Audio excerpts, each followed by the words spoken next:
Friends, అమర్నాథుడి గృహ దీనిని శివుడి ప్రముఖ స్థలాల్లో ఒకటిగా భావిస్తారు.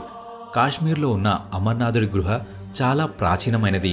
ఇక్కడికి కేవలం భారతీయులు మాత్రమే కాదు, ప్రపంచంలో నలుమూలల నుంచి భక్తులు వచ్చి ఇక్కడ శివుడిని దర్శించుకుంటారు. దీని గురించి ఎన్నో రహస్యాలకు ఇప్పటికీ సమాధానం లేదు. శ్రీనగర్ నుంచి 135 కిలోమీటర్ల దూరంలో సముద్ర తీరం నుంచి 14,000 ఫీట్ల ఎత్తులో ఈ అమర్నాథుడి గృహ ఉంటుంది. కానీ అమర్నాథుడి గృహలో సీసీ కెమెరాలో రికార్డైన దృశ్యాలను చూసి అందరూ ఆశ్చర్యపోయారు. అంత ఆశ్చర్యపోయే విధంగా ఆ సీసీ కెమెరాలలో ఏం రికార్డ్ అయింది? ఈ గృహ ఎంత రహస్యమైన చోటు అంటే సైంటిస్టులకు కూడా ఈ రోజుకి అమర్నాథుడి గృహలో ఉన్న శివలింగం ఎలా మంచుతో తయారు చేయబడింది అన్న ప్రశ్నకి సమాధానం దొరకలేదు. ప్రతి సంవత్సరం ఈ మందిరం కేవలం 2 నెలల పాటు మాత్రమే తెరిచి ఉంచుతారు. మిగిలిన 10 నెలలు మూసే ఉంచుతారు. ఎక్కడైతే శివుడు ఉన్నాడో అక్కడ ఖచ్చితంగా చమత్కారం ఉంటుంది. ఈ రోజు ఈ వీడియోలో అమర్నాథుడి గృహ గురించి దాగి ఉన్న ఎన్నో రహస్యాలు మీకు చెప్తాను. సీసీ కెమెరాలో ఏం రికార్డ్ అయిందో కూడా చూపిస్తాను. దానికోసం మీరు ఈ వీడియోని చివరి వరకు చూడండి.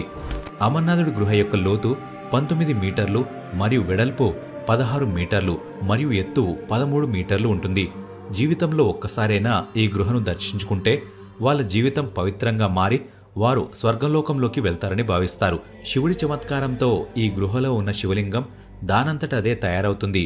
నీళ్లు మంచుగా మారడం వల్ల ఈ శివలింగం దానంతట అదే తయారవుతుంది. దాన్ని చూడడానికి ప్రపంచంలో ఉన్న అందరు భక్తులు తరలివస్తారు. అసలు నిజానికి ఈ గృహని ఎవరు కనుక్కున్నారన్న ప్రశ్న మీ మనసులో కూడా వచ్చే ఉంటుంది. అసలు అందరికంటే ముందు ఈ గృహని ఎవరు చూశారు? అసలు ఈ గృహ యొక్క చరిత్ర ఏమిటి? ఇలాంటి ఎన్నో ప్రశ్నలకు నేను మీకు ఈ వీడియోలో సమాధానం చెబుతాను. కాశ్మీర్ ఘాటీని పాలిస్తున్న రాజు దష్ మరియు అతని పుత్రులు ఇక్కడే నివసించేవారని అంటుంటారు. ఒకసారి కాశ్మీర్ పట్టీలో అగ్ని ప్రమాదం జరుగుతుంది. ఆ తర్వాత అది ఒక సరస్సుగా మారుతుంది. అప్పుడు ఋషి కశ్యప్ ఆ సరస్సులోని నీళ్లను చిన్న చిన్న నదుల ద్వారా బయటకు తరలిస్తారు. అప్పుడు ఈ ఋషి కశ్యప్ పవిత్ర హిమాలయ యాత్ర సమయంలో అక్కడ నుంచి ప్రయాణిస్తాడు. అప్పుడు నీళ్లు తక్కువగా ఉండడం వలన అందరికంటే ముందు ఋషి కశ్యప్ అమర్నాథుడి గృహను చూస్తాడు. అప్పటి నుంచి ఇది శివుడి పవిత్ర స్థలంగా మారిపోయింది. ఎందుకంటే ఇక్కడ శివుడు తపస్సు చేసేవాడు. ఒక కథ ప్రకారం గడేరియా మాలిక్ అనే ఒక ముస్లిం వ్యక్తి అమర్నాథుడి గుహ కోసం వెతికాడని అంటుంటారు. ఒకసారి అతను మేకలను మేపుకుంటూ చాలా దూరం ప్రయాణిస్తాడు. దారి మూసుకుపోవడం వలన అతను అడవిలోకి వెళ్తాడు. ఆ తర్వాత అతను దారి మర్చిపోతాడు. ఒక విశాలమైన చోట అతను కూర్చొని ఉంటాడు. అప్పుడు అక్కడికి ఒక సాధువు వచ్చి అతనికి ఒక కర్ర ఇస్తాడు. ఆ తర్వాత అతనికి సరైన మార్గం చూపించి ఇంటికి తిరిగి పంపిస్తాడు. ఎప్పుడైతే గడేరియా ఇంటికి చేరుకుంటాడో అప్పుడు అతని చేతులున్న కర్ర వజ్రంలాగా మారిపోతుంది. ఆ ఆనందాన్ని అతను తట్టుకోలేకపోతాడు. అతను తిరిగి ఆ ప్రదేశానికి వెళ్ళినప్పుడు ఎక్కడైతే అతన్ని ఆ సాధువు కలిశాడో అక్కడ ఎవరూ ఉండరు. అతను తిరిగి వెళ్ళినప్పుడు అక్కడ ఒక శివలింగం ఉంటుంది. అందుకనే ఈ ప్రదేశానికి శివుడిని దర్శించుకోవడానికి వచ్చిన ప్రజలకి శివుడు నిజంగానే కనిపిస్తాడని అంటుంటారు. అసలు మంచు ద్వారా శివలింగం ఎలా తయారవుతుంది? ఫ్రెండ్స్, ఈ గుహ యొక్క పరిధి దాదాపుగా 150 ఫీట్లు ఉంటుంది.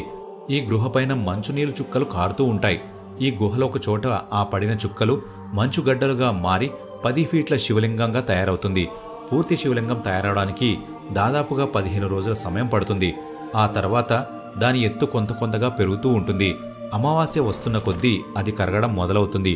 ఎప్పుడైతే అమావాస్య వస్తుందో అప్పుడు శివలింగం పూర్తిగా కరిగిపోతుంది. ఎప్పుడైతే పౌర్ణమి మొదలవుతుందో అప్పుడు మళ్లీ శివలింగం తయారవడం మొదలవుతుంది. ఎప్పుడైతే పౌర్ణమి వస్తుందో అప్పుడు పూర్తి శివలింగం తయారవుతుంది. శివలింగం యొక్క నిర్మాణం చంద్రుడితో ముడిపడి ఉంటుంది. ఇక్కడ ఆశ్చర్యకరమైన విషయం ఏమిటంటే మంచుతో ఈ శివలింగం తయారవుతుంది. చాలా చోట్ల కారుతున్న నీళ్లతో తాజా మంచు తయారవుతుంది. అది చేతిలోకి తీసుకోగానే నీళ్లలాగా మారిపోతుంది. శివలింగానికి చాలా ఫీట్ల దూరంలో పార్వతీదేవి మరియు వినాయకుడి చిన్న చిన్న విగ్రహాలు కూడా తయారవుతాయి. అమర్నాథుడి గృహ దగ్గర కేవలం ఒక గృహ మాత్రమే కాదు, అమరావతి నది దగ్గర నుంచి చాలా చిన్న చిన్న గుహలు మీకు కనబడుతూనే ఉంటాయి. శివుడు ఇక్కడే పార్వతీదేవికి అమర కథని వినిపించినట్టు భావిస్తారు. ఇక్కడ పూజించడానికి వెళ్లిన కొంతమంది భక్తులకు పావురాల జంట కనబడుతుంది. ఆ పావురాలు ఇంకెవరో కాదు, శివుడు మరియు పార్వతీదేవి అని అంటుంటారు. ఎవరెవరికి ఈ పావురాలు కనబడతాయో వాళ్ళ జన్మ ధన్యమవుతుంది. వాళ్ళకి మోక్షం ప్రాప్తిస్తుంది. కేవలం 2 నెలల పాటు మాత్రమే ఈ మందిరం తెరిచి ఉంటుంది. మిగిలిన 10 నెలల పాటు ఇది మూసే ఉంటుంది. దీని వెనుకున్న కారణమేంటో ఈ రోజు కూడా ఎవరికీ తెలియదు.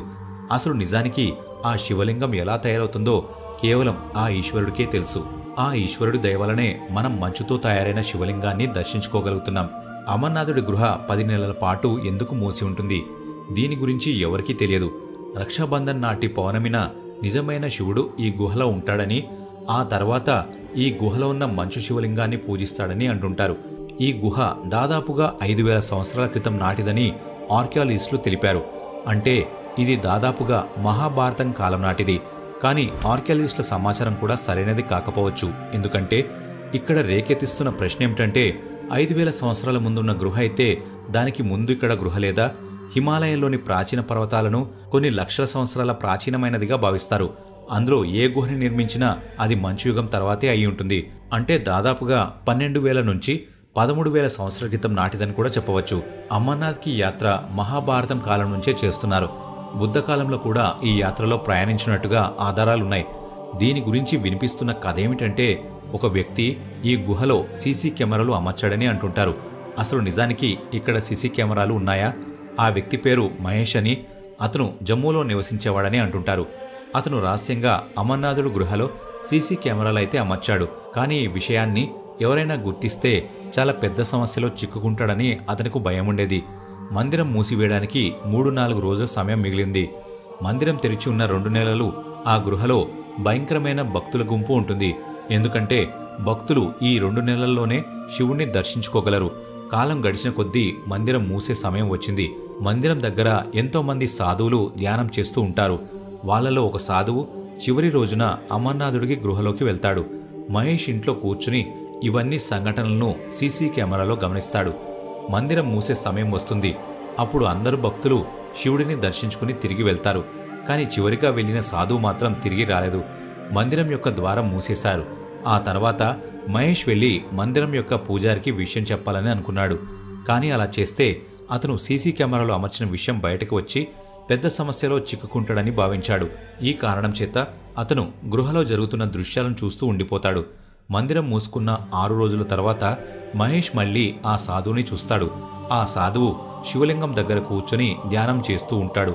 సరిగ్గా మందిరం మూసేసిన వారం రోజుల తర్వాత ధ్యానం చేస్తున్న సాధువు శరీరం మెల్లగా కనబడకుండా పోతుంది. అప్పుడు అతను ఏ ఆహారం తీసుకోకుండా నీళ్లు తాగకపోవడం వల్ల అలా అవుతుందని మహేష్ భావిస్తాడు. 2 నెలల వరకు ఇవే దృశ్యాలు మహేష్ గమనించాడు.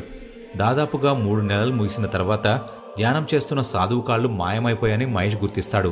అతను చూడ్డానికి గాల్లో కూర్చున్నట్టుగా మహేష్కి కనిపిస్తుంది. మహేష్ ఆ దృశ్యాలను చూసి ఆశ్చర్యానికి గురి అవుతాడు. అతని మనసులో ఒకటే ప్రశ్న, అదేంటంటే ధ్యానం చేసిన సాధువు 2 కాళ్ళు ఎలా మాయమైపోయాయి? అతను అయోమయంలో పడ్డాడు. దాదాపుగా 6 నెలల సమయం ముగిసిన తర్వాత సాధువు చేతులు కూడా మాయమవడం మహేష్ గమనిస్తాడు. ఈ దృశ్యాలను చూసి మహేష్ ఎంత ఆలోచించాడంటే దానివల్ల అతని ఆరోగ్యం కూడా చెడిపోతుంది. మహేష్ చూస్తూనే 1 సంవత్సరం సమయం గడిచిపోయింది. ఒక 10 రోజుల్లో మళ్లీ అమర్నాథుడి గుడి ద్వారాలు తెరుస్తారు. అప్పుడు సాధువు పూర్తిగా మాయమవడం మహేష్ గమనిస్తాడు. ఆశ్చర్యానికి గురై మహేష్ మందిరం యొక్క పూజారి దగ్గరకు వెళ్తాడు. ఆ తర్వాత అతను పూజారికి అన్ని విషయాలు చెప్తాడు. అప్పుడు పూజారి మహేష్తో ఆ సాధువు ఒక సాధారణ సాధువు కాదని, అతను ఈ భూమిపైకి మారువేషంలో వచ్చిన మహాదేవుడని, అందుకే అతను ధ్యానం చేసి మాయమయ్యాడని, ఆ తర్వాత అతను మనుషుల జాడలేని ప్రదేశంలో నివసించడానికి వెళ్లాడని చెప్తాడు. ఈ మాటలు విని మహేష్ ఆశ్చర్యానికి గురయ్యాడు. ఎందుకంటే అతను సాక్షాత్ మహాదేవుడిని చూశాడు. అతను కేవలం సీసీటీవీలో చూసినప్పటికీ ఆ దృశ్యం చాలా అమూల్యమైనది. ఈ కథలో ఎంత నిజముందో మాకు తెలియదు, కానీ శివుడి లీల అపారమైనదన్న విషయం మాత్రం నేను మీకు చెప్పగలను. ఈ వీడియో ఇంతే ఫ్రెండ్స్. ఈ వీడియో మీకు నచ్చినట్టయితే లైక్ చేయండి. ఇలాంటి మరెన్నో వీడియోస్ కోసం ఇప్పుడే మన ఛానల్ని సబ్స్క్రైబ్ చేయండి. Thank you for watching.